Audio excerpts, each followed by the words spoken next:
Hi, my name is Kara Killian, and today I'm going to be talking about the federal minimum wage. In 2009, the federal minimum wage was set at $7.25. 17 years later, it hasn't gone up at all, even though the cost of living has skyrocketed. For millions of Americans, working full-time still means living in a financial crisis. The purpose of my speech is to show you that rising minimum wage isn't just an economic debate, it's a public health issue that can literally save lives. I've researched multiple peer-reviewed studies, and I also work a minimum wage job, so I see the effects firsthand.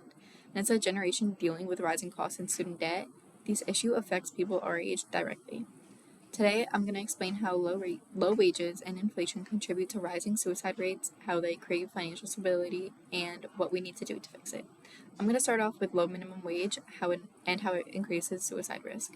A study in the Journal of Epidemiology and Community Health found that a $1 increase in the minimum wage is linked to a 3.4 to a 5.9% increase in suicide rates among adults with a high school education or less.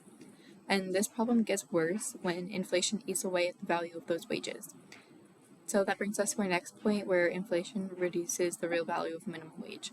Even if the minimum wage stays the same on paper, inflation makes it worth less every year.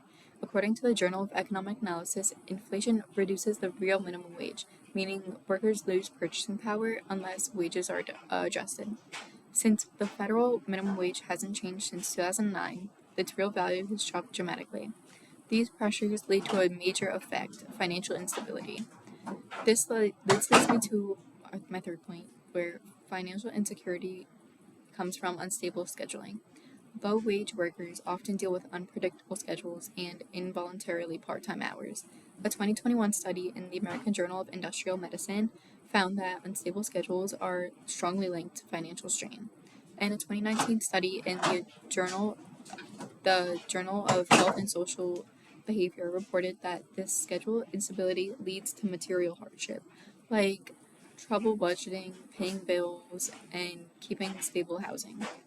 These hardships have serious consequences. Limited access to essential resources also is my next point.